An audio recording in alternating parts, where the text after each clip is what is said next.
Chris Godinez, licensed professional counselor, also the host of We Need to Talk every Sunday here at noon, and then I post it up to Facebook. This video is for educational and informational purposes only. If you feel you need a therapist, please go to Google, type in therapy, your city, Psychology Today will pop up, click on that, and it will have qualified therapists in your area.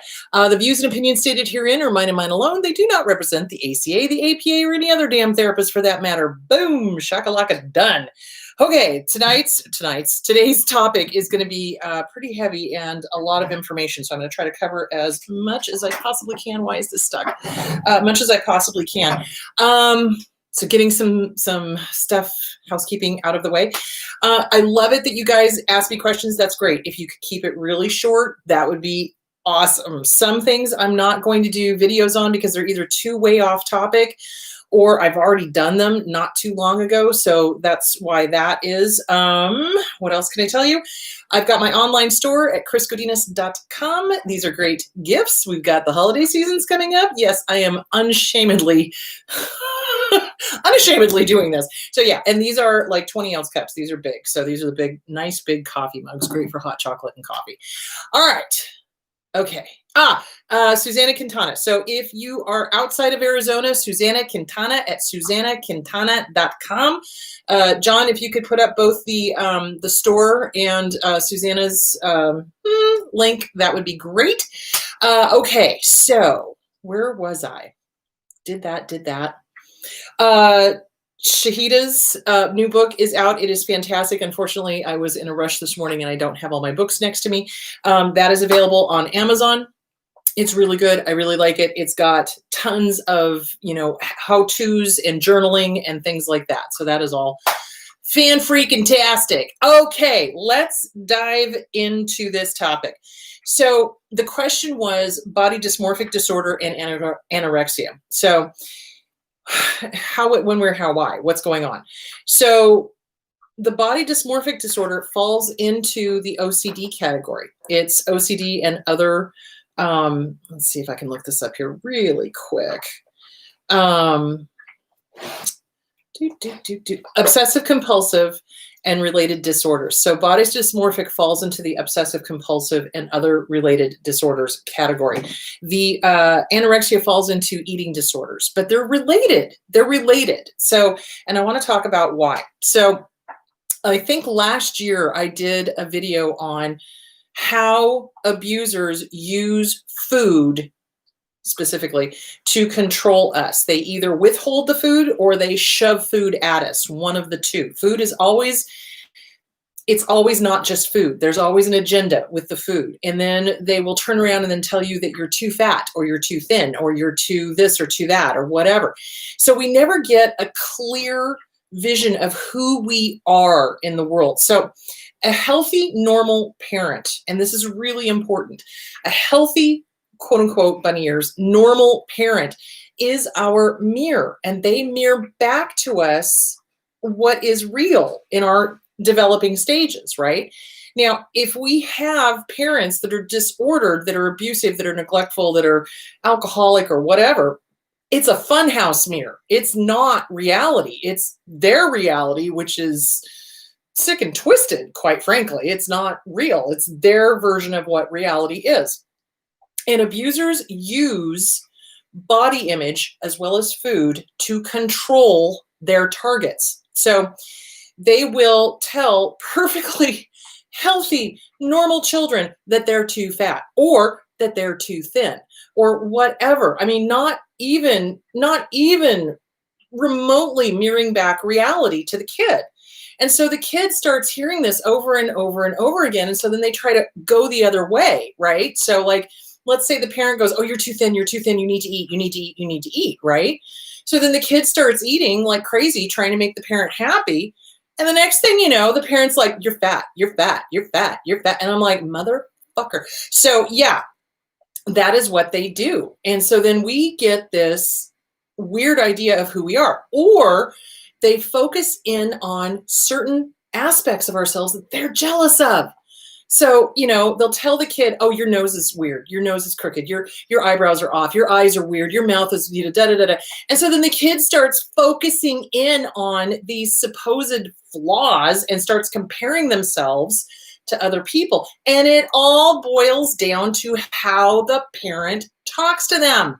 Because how these parents talk to their children, how these abusers talk to their kids becomes our internal critic. It does. And it contributes to that obsessive compulsive thinking with the body dysmorphic stuff, because we've been told so many times, this is wrong, you're wrong, you're wrong, you're wrong, you're wrong, there's something wrong with you, something wrong with you, something wrong with you, and then we start looking for it and we find it, right?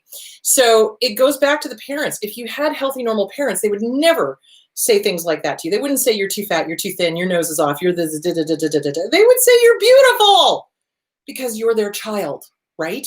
That's what a healthy, normal parent does. That's why I'm talking the mirror work, guys. That's why it's so important to reparent yourself and undo and challenge and replace whatever bullshit the parents did. So it's not all just parents. I want to make that perfectly clear, because then some people come unglued and go, oh my God, you're always blaming the parents. Well, if they're abusive, fuck yeah, I am. But, if they're, there's also the genetic component. So in anything mental health wise, nature, nurture. Is it nature? Are we born with it? Is it genetics? Is it what's going on chemistry wise? Or is it nurture, how we were treated when we were growing up? And it's a little from column A and it's a little from column B.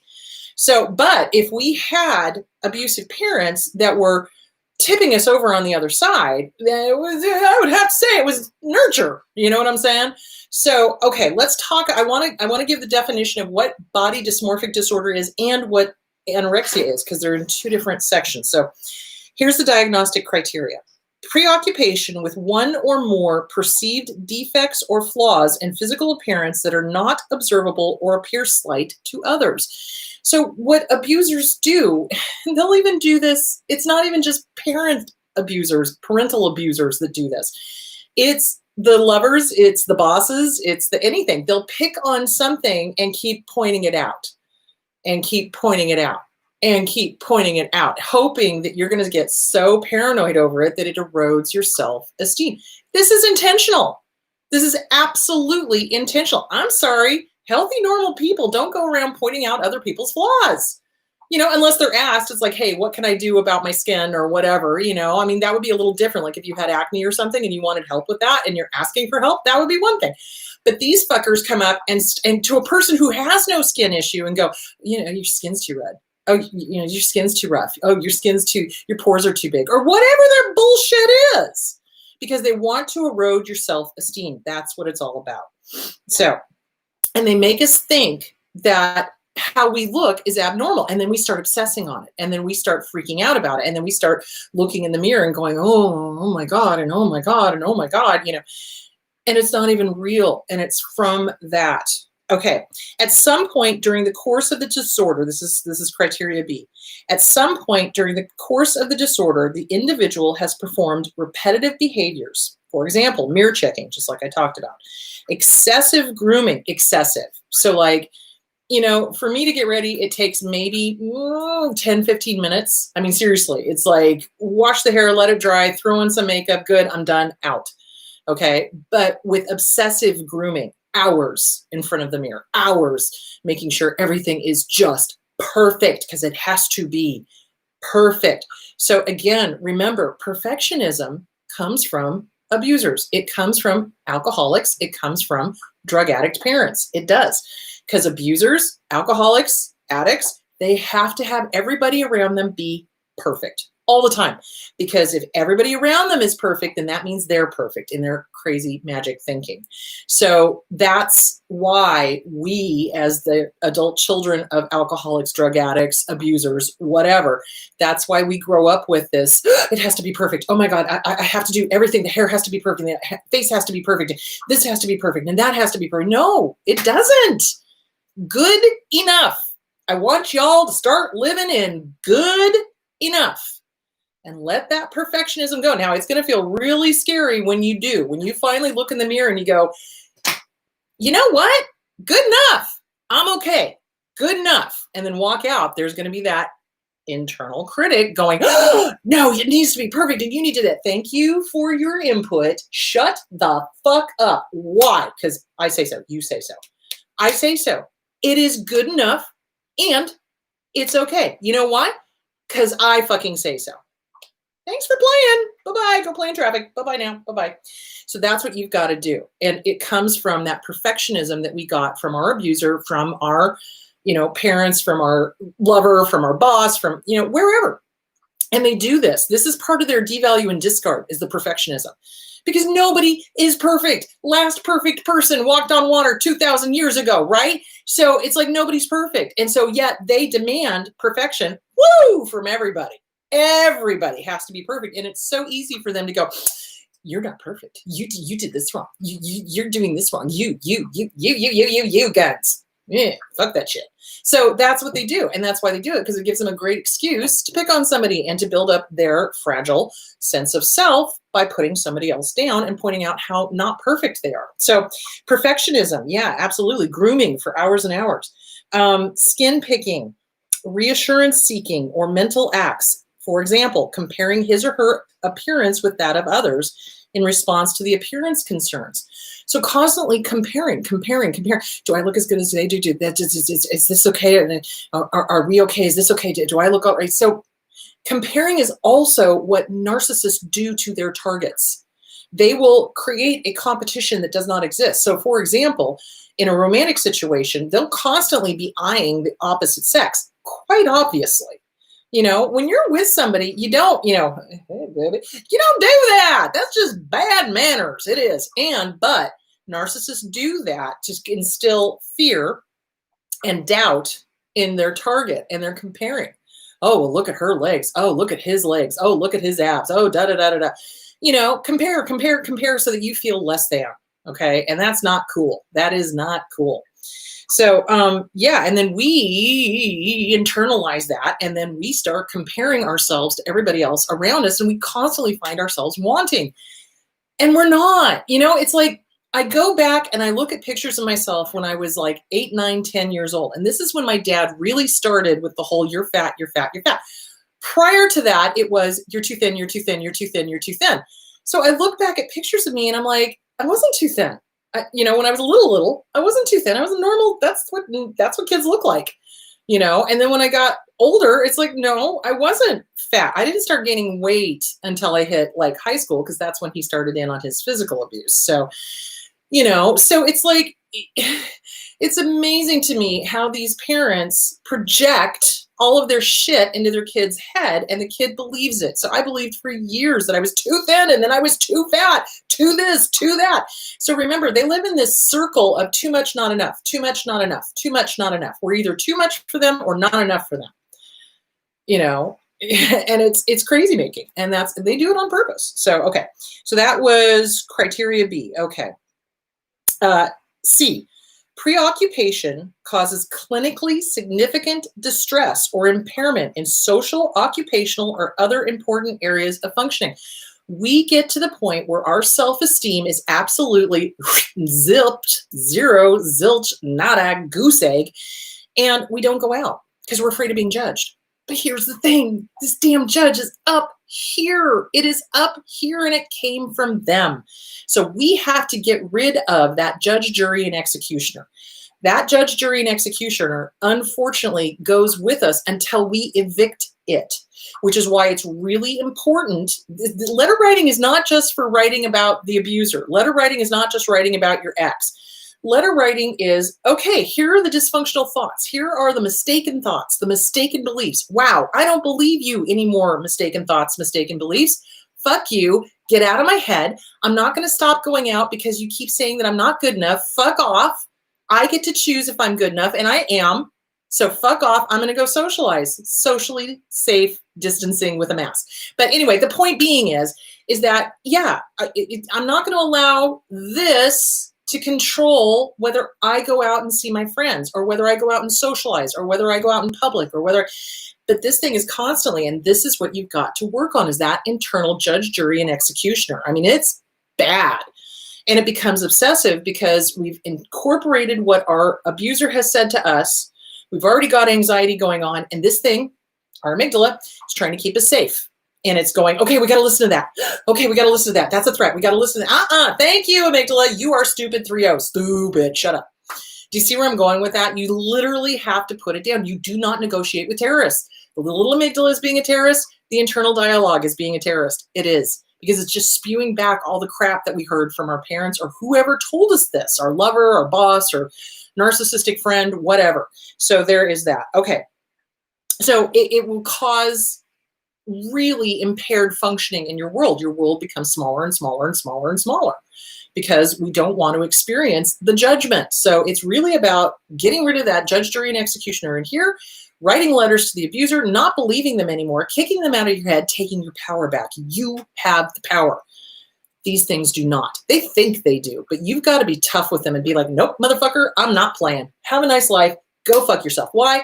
Because I say so. I am beautiful. I am smart. I am okay. I like myself. And guess what? I'm good enough. Fuck off. Seriously. So, all right. D, the appearance preoccupation is not better explained by concerns with body fat. This is where the anorexia comes in, or weight in an individual whose symptoms meet the diagnostic criteria for an eating disorder. Okay, so we're next going to talk about, oh, good. Looking at time, I'm like, okay, good, I've got time. Next, we're going to talk about eating disorders because those two are created from, guess what? The dysfunctional, the stuff that gets shoved into our spot. Too much, not enough, too much, not enough, too much, not enough. So there's also, you've got to specify, is it with this muscle dysphoria? The individual is preoccupied with the idea that his or her body build is too small or insufficiently muscular. These specifiers specifier is used even if the individual is preoccupied with other body areas, which is often the case. So oftentimes you will find people exercising. I got to get bigger muscle. I got to do that. And guys suffer from this too. It's not just women. Guys suffer from this too. And I really have a problem with Hollywood because they make this 0% body fat look normal. It's not, and that's the only way. Like the guy who played Tarzan, what was his name? Skarsgård. Somebody will remind me. Anyway, it was one of the Skarsgård brothers, not the one who played It, not the clown, but his older brother. Anyway, he literally got down to normal, and it's not what the rest of us can ever attain. I mean, we can be in good shape, absolutely, but we're never going to hit that Hollywood 300, Tarzan look, and it's great to work out. Don't get me wrong. I think it's wonderful. But I think the idea that, oh, well, this is what the average person looks like. No, it's not. I know what these actors go through. I used to live in LA. I used to be an actor. I used to know this stuff. So, or see this stuff. So, and again, drugs, huge when I was down there. In order to stay at that Ally McBeal weight, everyone was on amphetamines. Everyone. Not me. I wouldn't touch them. Or cocaine. It's what they did in order to stay thin and not eat. And that's not normal. So there is that. And then there's other specifiers. Does the person have good insight, fair insight, or poor insight? Do they have delusions? That kind of thing. They believe, the delusion would be, they believe that the disorder is, that their mind's body's thought is normal and that it's true. But most people, when they realize they've got body dysmorphic, they start realizing this isn't normal, this isn't true, something's wrong. So, which is good.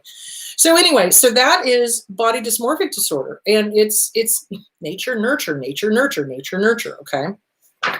Okay, let's talk about anorexia nervosa. Okay, so anorexia nervosa. Okay, diagnostic criteria. A, restriction of energy intake relative to requirements leading to a significantly low body weight in context of age, sex, developmental trajectory, and physical health. Significantly low is defined as a weight that is less than minimally normal, or for children and adolescents, less than what is minimally expected. So again, a lot of these abusive parents starve their kids, or they shame them for eating, or or you eat the wrong food, you eat their abuser's little stash of candy and you get punished for it. And pretty soon you start associating food with punishment and, all of this stuff. So yeah, nature, nurture, it's all connected, and it has to do with self-esteem, and it has to do with being able to define, or not define, but being able to recognize that what you learned from your abuser was a load of horse manure. They were lying to you. They wanted to control you with the food and the shame and the guilt and the how dare your body look like this and how dare this and how dare that. Okay, B, intense fear of gaining weight or becoming fat, or persistent behavior that interferes in weight gain even though at a significantly low weight. And I've seen parents shame the kid, eat, you need to eat everything on your plate. And the kid doesn't want to eat. And so then they make it a battle at every meal. And it's like, that's the wrong way to handle this, guys. Sorry. And it does take an eating disorder expert to help the child or the adolescent or the adult get through this and get to the normal eating and relationship to food. And it's physical, it's emotional, it's mental, it's spiritual, it's whatever this abuse was going on at home or whatever anxieties were going on at home. So C, disturbance in the way that one's body's weight or shape is experienced. Undue influence of body weight or shape on shape on self-evaluation, or persistent lack of recognition of the seriousness of the current low body weight. We get so out of touch with our bodies, like seriously, just like with the body dysmorphic disorder, that we can't see what's real. Like seriously, like anorexics, people with anorexia will stand in front of a mirror and will insist that they are fat when they are not. They are literally skin and bones, and they are going to die if they don't put on body weight. But they think that they're fat and they can't see it. And that's that. And partially because, nature, nurture, if they had an abuser that was constantly telling them they were fat, et cetera, et cetera, et cetera. Okay. Then there's different specifiers. There's restricting diet, there's binge eating, in partial remission and full remission. So we really, our first experience of who we are in the world comes from our parental units. And if they're mirroring to us healthy, normal, quote unquote, reality, then we tend to have healthy, normal reactions. We don't tend to have a whole lot of anxiety. When we've got abuse, neglect, alcoholism, drug addiction, et cetera, going on in the home, and it's chaos, and we have an abuser constantly saying, you're this, you're that, you, we just absorb that. We do. And then it becomes either body dysmorphic disorder or it becomes anorexia. So, and is there some nature to that? Yes, there is. How much is nature? How much is nurture? That is the eternal question. That is the eternal question. How much of it is nature? How much of it is nurture? But if you have the predisposition and then you've got an abuser that just tips you over the edge, well, would you have tipped over the edge had you not had an abuser? And I think that you cannot ever discount nature and nurture as being column A, column B. There was an article. Oh, where was it? Was it an article that I read, or was it a show I watched? Might have been a show I watched on psychopaths.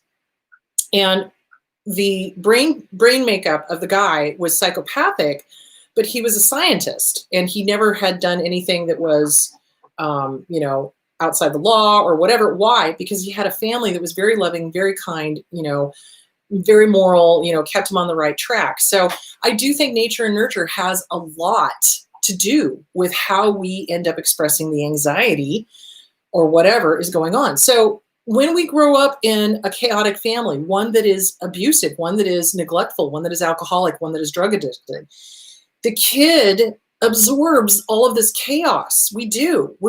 This is what drives me crazy, is that I hear, especially abusive parents, say things like, oh, they're too young, they don't remember.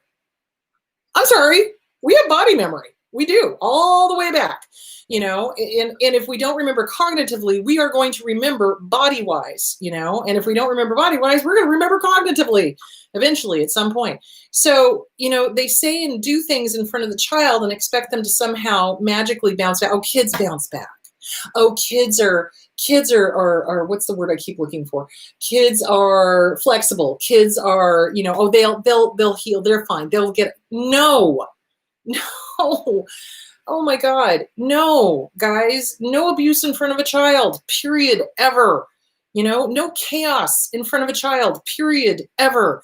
No shoving stuff into the kid's head that's not real, ever. These abusers are just self-centered, selfish pieces of crap, and they don't care that what they say affects the kid later on in their life. So anxiety disorders, obsessive compulsive disorders, not all of it goes back to abuse, but if you've got the predisposition to it and you've got an abuser lying to you and telling you a whole bunch of stuff, it'll push you over the edge. Abso-freaking-lutely. So what can you do to mitigate this? You have got to get with a good therapist, a good trauma therapist. You've got to get with somebody who understands body dysmorphic disorder, somebody who understands the thoughts that are like repetitive, that are like obsessive, that are like, oh my God, this is wrong, this is wrong, this is wrong. And you got to start changing those thoughts. So you got to get with a really good therapist that understands this. You also have to figure out, where the hell did this come from? When did this start? How old were you? What was the circumstances of what was going on? Same thing with anorexia. Get with a damn good eating disorder therapist that understands it, like really understands it. When did this start? When did you first notice the thoughts? When did the issue really start becoming a problem? What was going on in the family situation? What was happening? So in a lot of times when I've worked in the past with people with eating disorders, immediately I'm like, okay, tell me about your family of origin. Tell me what was going on. Tell me, when did you first notice? And it turns out that there was, abuse going on, or, a divorce was going on. And one of the parents was treating the kids like pawns or whatever. So there are long lasting effects from trauma on kids. And it can turn into, like I said, an anxiety disorder of some sort, an eating disorder of some sort, or body dysmorphic disorder. So it's really important that you journal, get with the appropriate therapist. Get with a therapist that can help you get to the root of this, the root. I mean, it's great to treat the symptoms. That's fabulous. But I cannot tell you the number of times that I have sent someone on that had an eating disorder that I was like, this is beyond my means to help. Let me send you to somebody that can help. They don't go to the person I recommend. They go to somebody else. The person treats all the surface stuff, and then the person still has got this issue that's ongoing. And I'm like, oh, you got to get to the root of it. You've got to get in there and you've got to dig out that weed that's causing this problem. And it usually goes back to family of origin issues. So what was the trauma? What was happening? What was going on? Oh, Lord. And it breaks my heart, because nobody should have to do this. Nobody should have to feel less than. Nobody should look in the mirror and not love what they see. And oh, that is an important point. Thank you for bringing that up, which you didn't, but I remembered. So when we look in the mirror and we have those thoughts where it's like, oh, my hair, oh, my eyes, oh, my nose, oh, my mouth, oh my gosh, this is wrong, this is not right, this is, it's abnormal, blah, blah, blah. It's not that we don't like what we see. It's that we don't like what we hear. Because this critic is non-fucking stop lying to us. And that's why it's important to undo this stuff. If you cannot look in the mirror to challenge it, write it down. Dear voice in my head, you're full of shit, you're a liar, and I'm not going to fucking believe you anymore. I am good enough. I am beautiful. My nose is fine. My eyebrows are fine. My eyes are fine. My hair is fine. My skin is fine. Fuck you. Do you see where I'm going with that? You're going to have to start challenging that voice.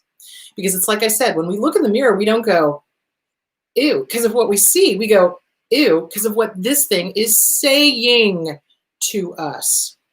So it's really important. Challenge that internal critic. Put it down like a rabid dog. Replace it with the positive, and get with a goddamn good therapist that can help you do this and get to the trauma. What's caused all of this? What's going on? What were you told growing up constantly? Absolutely. Whew. Okay, I hope that answered the question. All right, so let me get to questions while I'm thinking of this. Okay. All right.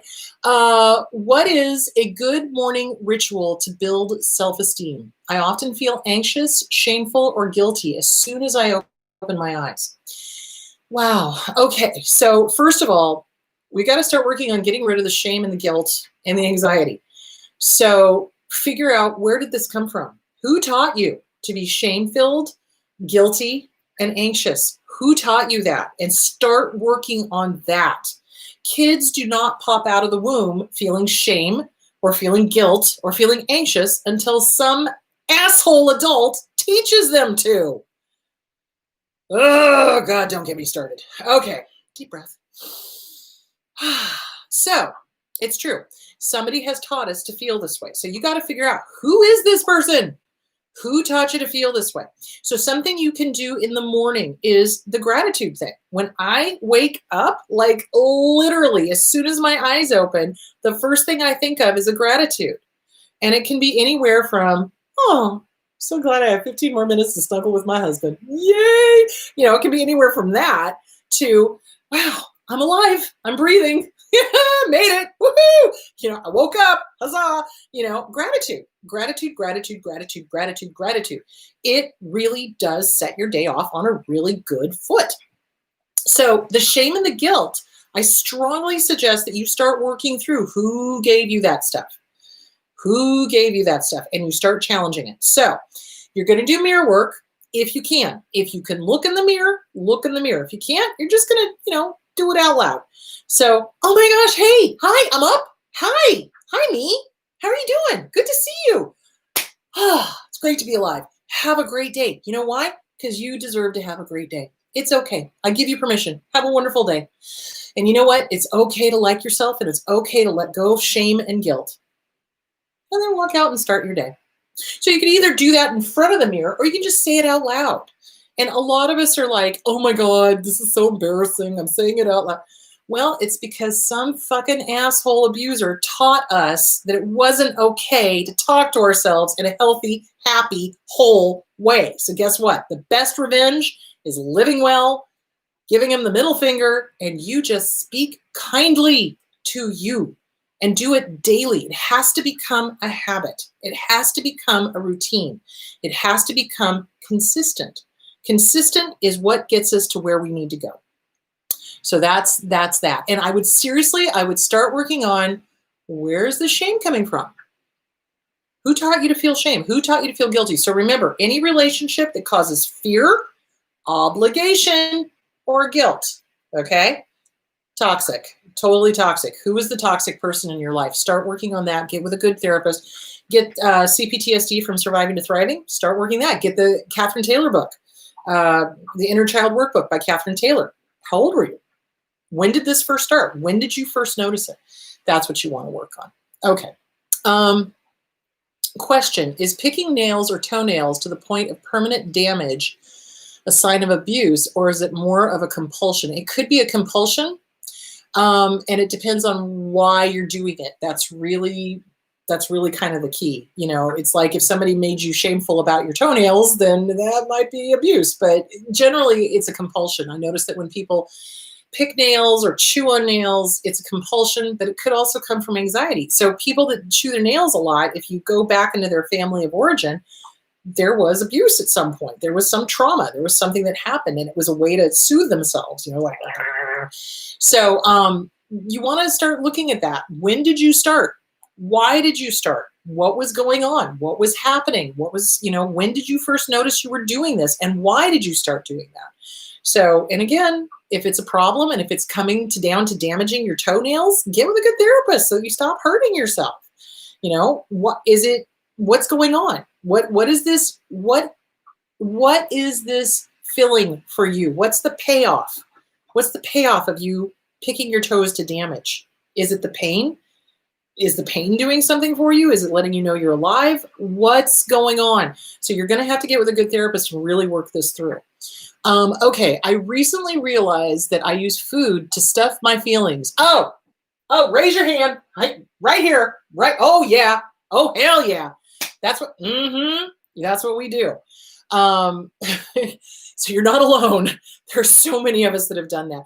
When we have parents or bosses or abusive lovers or whatever, and we are not able to speak freely and clearly and honestly, we use food as a way to deal with the anger. Because how many times have our abusers, no matter who they are, bosses, lovers, parents, siblings, whatever, you can't get mad at me.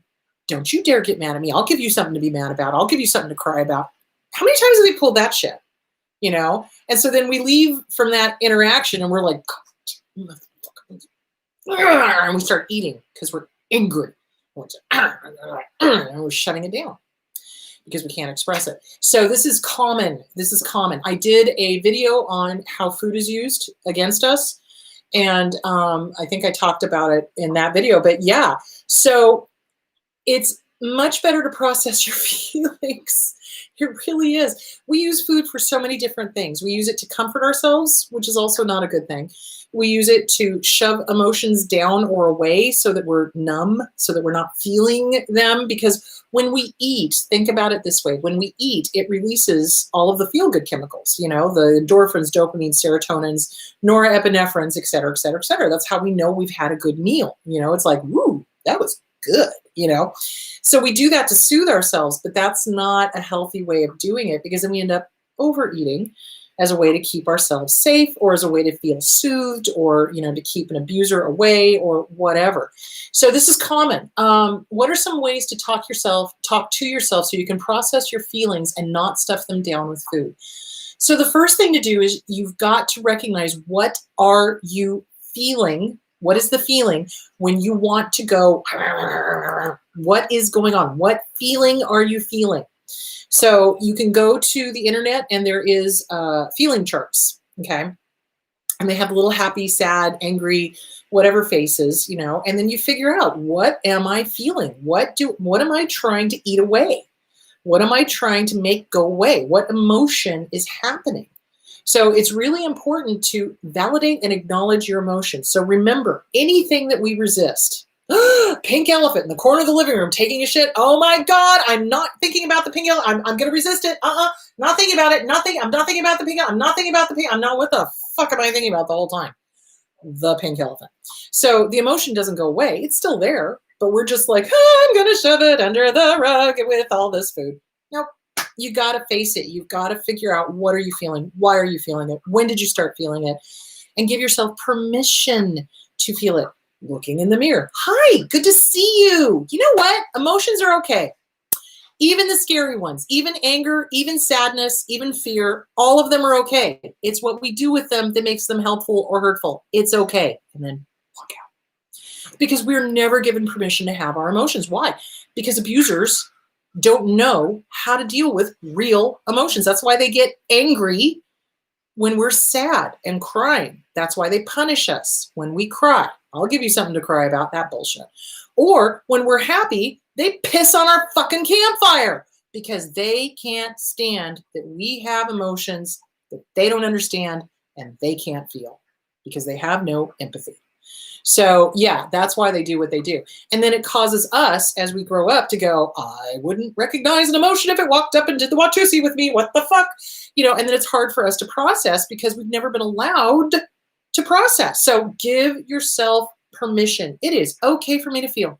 It is okay for me to have the plethora, I love that word, plethora of emotions. It's okay for me to feel angry. It's okay for me to feel sad. It's okay for me to feel hurt. It's okay for me to be truthful and honest with myself first and foremost, and with everybody else. And fuck the abuser. You know, it's okay. It's okay. So give yourself permission first and start recognizing your emotions, and which emotions are the ones specifically that you're trying to stuff with food, you know, stuff down or get rid of. And those are the very emotions that you most need to become friends with. Okay, get with a good therapist, start working on that. So the Self-Esteem Workbook by Glenn Schiraldi, okay? You can get online and find the emotion chart and do the mirror work. Remind yourself it's okay to have emotions. Emotions are not bad, guys, but I'll tell you what, our abusers sure told us they were. You know, don't you dare get angry at me. Don't you dare cry. I'll give you something to cry about. How dare you be happy? I'm going to ruin it. I'm going to sabotage it. That's what they do. that's going to be a topic coming up, not next week, but the next week, like right before Thanksgiving. I want to talk about why abusers ruin the holidays. So yeah, so that's one way to start dealing with that. I hope that answered the question.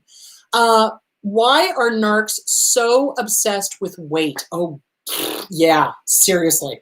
My daughter was always too slim, according to my narc mother, but when she put on weight in her 30s, she told her that she was looking plump. Because it is something that they can work that little bit about a doubt about, you know, every single last one is. I have yet to meet an abusive parent that was not obsessed with weight. It's part of their abuse patterns. It's part of how they manipulate. It's part of how they control. And I suspect it's because they are successful with it, because people are sensitive about their weight. And it's a way to devalue and discard and cause somebody to question whether or not they're attractive. And that is the intent of the abuser. That is absolutely the intent of the abuser, and that's why they do it. And our society is very screwed up. Please see the previous comments I had about Hollywood, about weight. You know, it's like, if you don't match this is what I tell my teens that I counsel. It's like, don't read beauty magazines. Stop. They're only going to make you feel ugly. And it's true, because they've got this airbrushed. Here's a story. So when I was working in LA, I worked in a beauty salon because I was a hairdresser. And this woman came in and she was Playmate of the month, right? And she was so proud. She just had it done. It just came out, and she had her spread, and she was showing everybody. And I'm looking at the picture, and I'm looking at her, and I'm looking at the picture, and I'm looking at her, and I'm like, I would not recognize you at all based on this picture. It was, now this is back before photoshopping. Hello, showing my age. But it was so airbrushed. It was so airbrushed. And then she was telling us all of the surgeries that she had had in order to get this perfect body. I'll tell you what, when archaeologists finally dig up Los Angeles thousands of years from now, all they're going to find is a bunch of plastic in the coffin. Seriously. Because this woman had had her cheeks done. She'd had an implant for her chin. She'd had her eyes lifted. She'd had, it's the liposuction. Ugh. She'd had implants in her butt, you know, because her butt wasn't round enough. And I'm just like, what the fuck? And she'd had her breasts done. And it was, and you want to know how old this girl was? 21. And she felt like she was old. What the fuck is wrong with our country? So this little girl thought she had to do all of this in order to be attractive, in order to be popular, in order to be Playmate of the Month, or whatever they were doing back then. So she'd had her breast done. And this was right at the time when they were realizing that the silicone breasts were dangerous, and they were leaking and causing problems. And she was like, yeah, my breasts are getting really, really hard, and I have to go in and have the doctor pop them. It's because the body was rejecting the implants. And so, you know, and I'm sitting here talking to her going, you may want to consider having them removed. And of course that was off the table. She was like, nope, nope, nope, nope, nope. You know, this is the way I need to look. And I'm just like, but you don't look like you. So yeah, it's so weird. And she was so worried that she was old at 21, and she was so worried that she was too fat. And I'm sitting here looking at her, and I'm like, girl, a good gust of wind is going to take you right the hell over the balcony. What the fuck? You know, I mean, it just, oh God. And that was, you know, what, 20, 30 years ago, you know, and it's still going on today. And I don't get it. Love yourself, no matter what your weight, no matter how old you are or how young you are. You know, it just, I hate narcissists. I really do. And unfortunately, they run the entertainment industry. They really do. It's just crazy. So they do it because they know that it is, I'm sorry, I went off on a tangent on that one. They do it because they know it is something that everyone is sensitive about, because we've been trained to be sensitive about it. You know, it's like, okay, another story. Sorry. Okay. So same same job that I was working, and I was working with an actress who, very popular television show. Was on it for years and years and years and years. She'd done a very, very popular movie. I'm not going to name names. She had just had a baby, and the executives were threatening to fire her because they said she was too fat. She just had a baby, like literally 3 weeks prior to me seeing her. And I'm like, are you fucking kidding me? And I encouraged her. I said, you've got to fight this. This is bullshit. This is bullshit. And then, of course, again, this was during that era of Ally McBeal, where all female actresses were expected to have the body type of a 14-year-old boy. And I'm just like, I'm sorry. No. Thanks for playing. Some of us like fucking lasagna. Well, not fucking lasagna, but, we like lasagna. You know what I'm saying? Anyway, the point being is that, they would not. They literally would not. I did an audition one time where I walked in and they were like, oh, you've got leading lady hair, but, we need you to get down to 100 pounds. 100 pounds. I'm 5'7". At the time, I weighed 120, and I was starving myself to get down to 120. Are you fucking kidding me? That is literally when I said, thank you very much. And I left because it was ridiculous. It's dysfunctional. It's dangerous. It's crazy. Thank you for coming to my TED Talk. Anyway, sorry about that, guys. It just, Anyway, and so that's why they do it, is because they know it's a sensitive topic. It's a societal thing, right? And they want to take away self-esteem. So what's the best way to do that? You pick on something that is going to leave a seed of doubt. They're abusive. They're abusive. Healthy people don't do that. Healthy people do not seek to destroy others. Healthy people do not seek to harm others. Healthy people do not seek to plant doubt.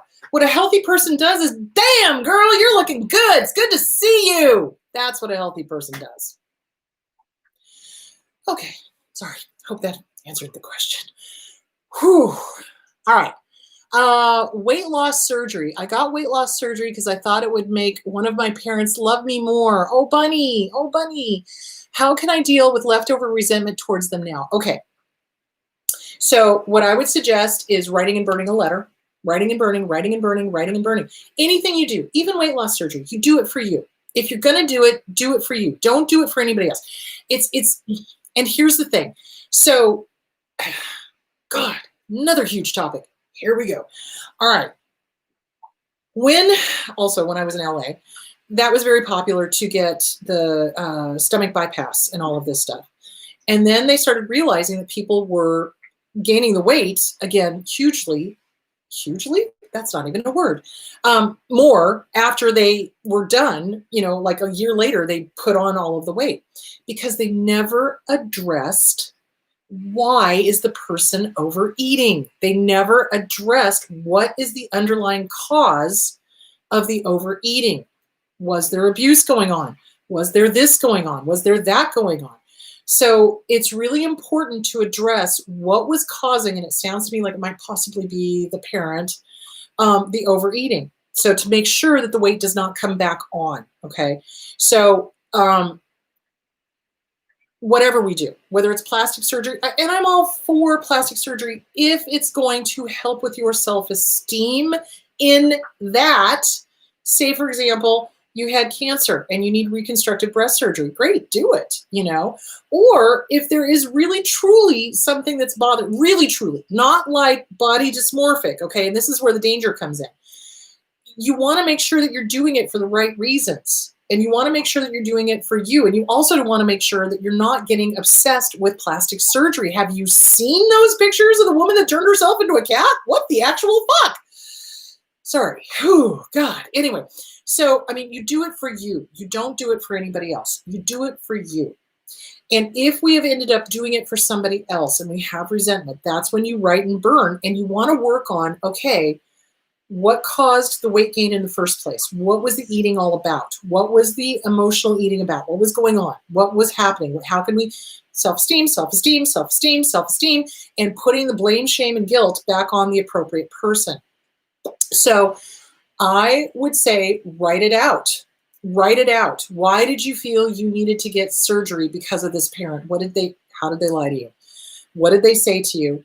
Write it out. So the good, the bad, the ugly, the horrific at the very, very end. You know what, asshole? From here on out, I'm doing stuff for me. If I do something, it's for me, not for you, for me. And my dad used to do that. He would be like, oh, well, you need to lose weight for me. No, motherfucker, I don't. So yeah, they do that. They make us feel obligated. Fear, obligation, guilt, fog, toxic relationship. Needs to hit the road.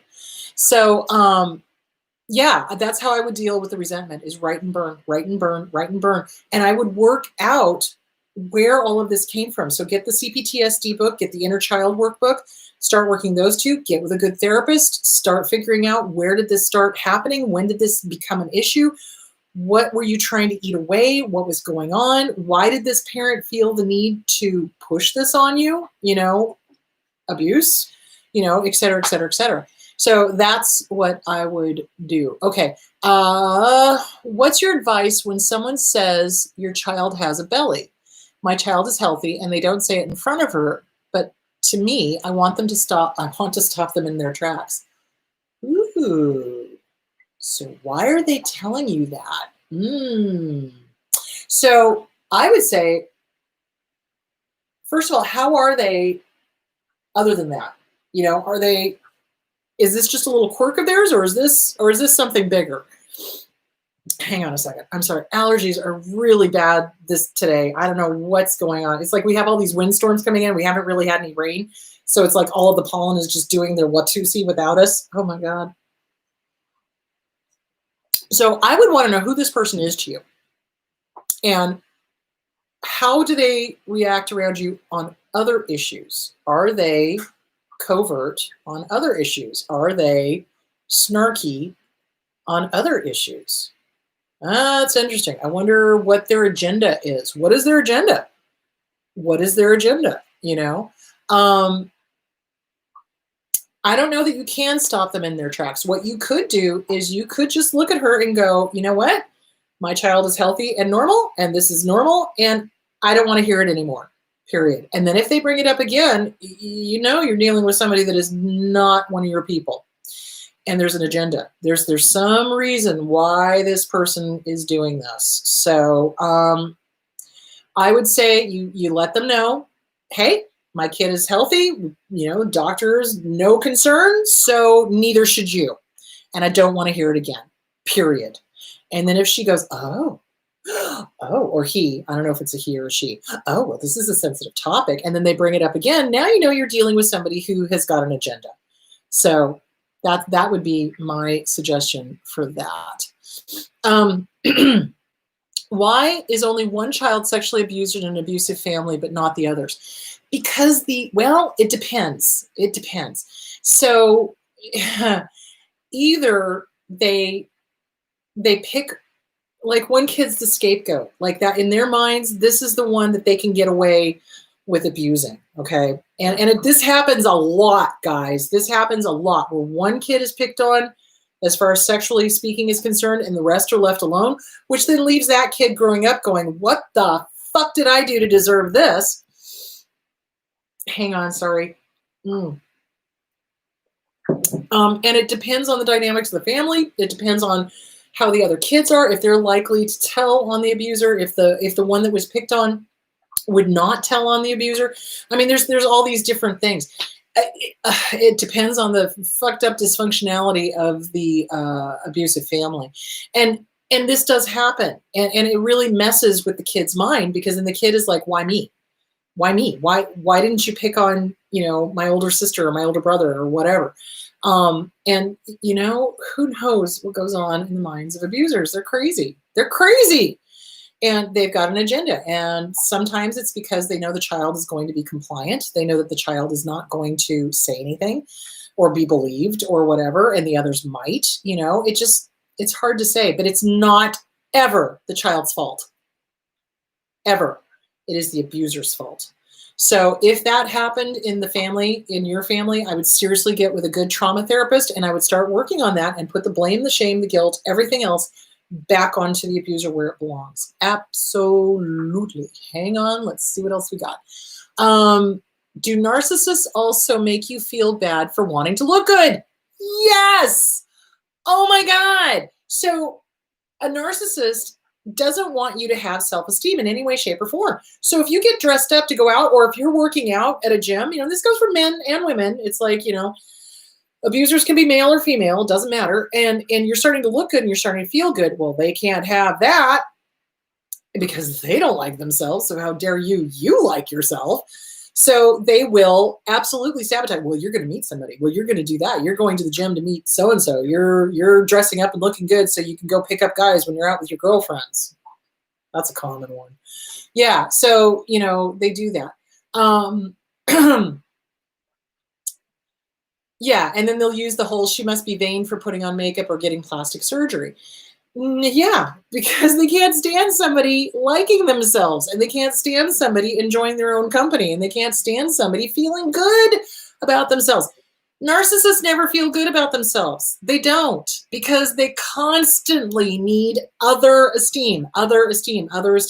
Somebody else has to tell them that they're great and they're wonderful and they're handsome or pretty or whatever.